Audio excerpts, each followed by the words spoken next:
about saving the Gaelic language. That's Scottish Gaelic as opposed to Irish Gaelic. But I'm uneasy about spending too much public money or time on a language which is now not...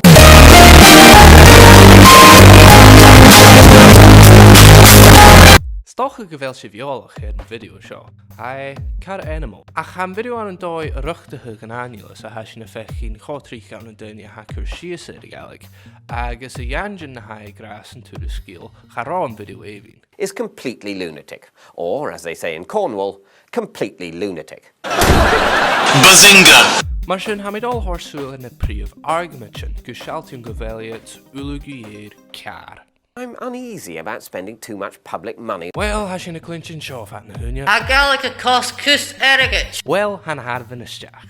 Ha sin a cosc 90 million not gach blian ar Gaelic, ach a Gaelic chur rutgin etter ochget te hun agus unkie kedet sa hoch million not isteach don an economy. Mar sin harris misse ha alabe 60 million not nes bjarstoch gach bliane le Gaelic. So, eerst, maar how getting geweld sin a keheverigit ar Gaelic doen de chap sé briacashin. Something about which my feelings are entirely unmixed, for instance, is when people occasionally talk about reviving the Cornish language.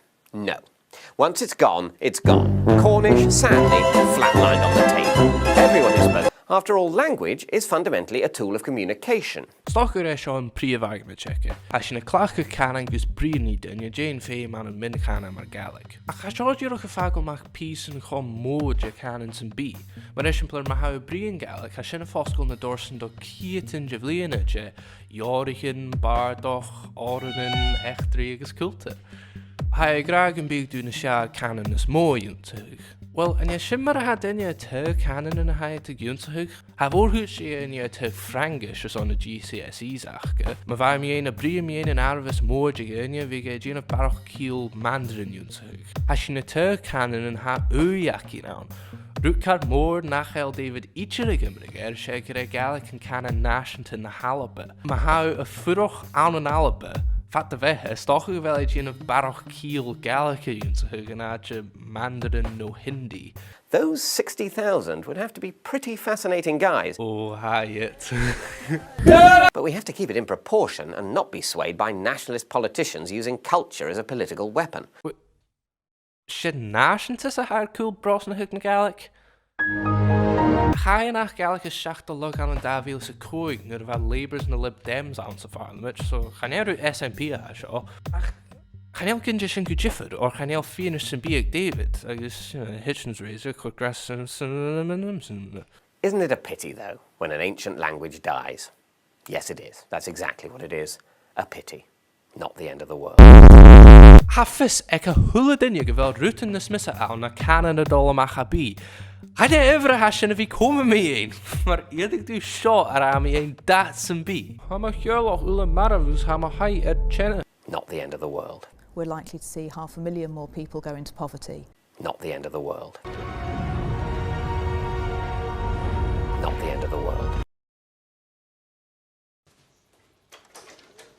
The extinction of an animal in the modern world is almost never because of natural selection. It's because of the actions of man. The extinction of a language, however, still is natural selection.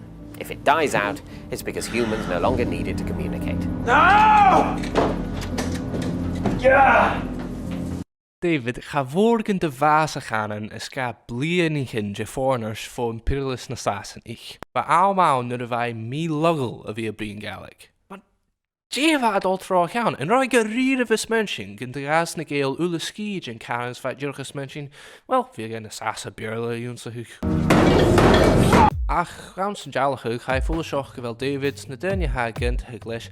Jurges mention shaw or ganeel is ach gemeen dat zijn bij me in gana njo en echt drie. Good morning den je ordig sus en video ach na den je jaag na bergenachke bij het kur shiesek na harmenchen ik David.